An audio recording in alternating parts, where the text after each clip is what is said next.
سمیع الله سادات له سناتور مایک والټس څخه غوښتنه او هغه ته د نوې دندې مبارکي. سلامونه او نیکې هیلې محترم مایک والټس صاحب، د نوې دندې او مسؤلیت مبارکي درته وایم. موږ ستاسې له پاملرنې او دلچسپۍ څخه په افغانستان کې مننه کوو. لکه څنګه چې تاسو پوهیږئ، له تیرو 3 کلونو راهیسې افغانستان د طالبانو په ولکه کې دی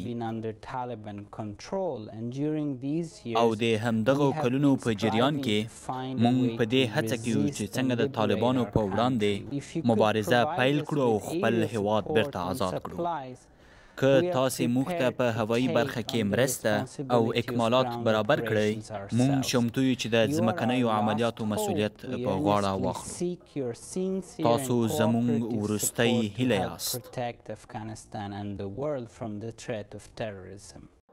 له تاسو څخه د صادقانه او همکارانه مرستې هیله لرو ترڅو افغانستان او نړۍ د تروریزم له خطر څخه وژغورو.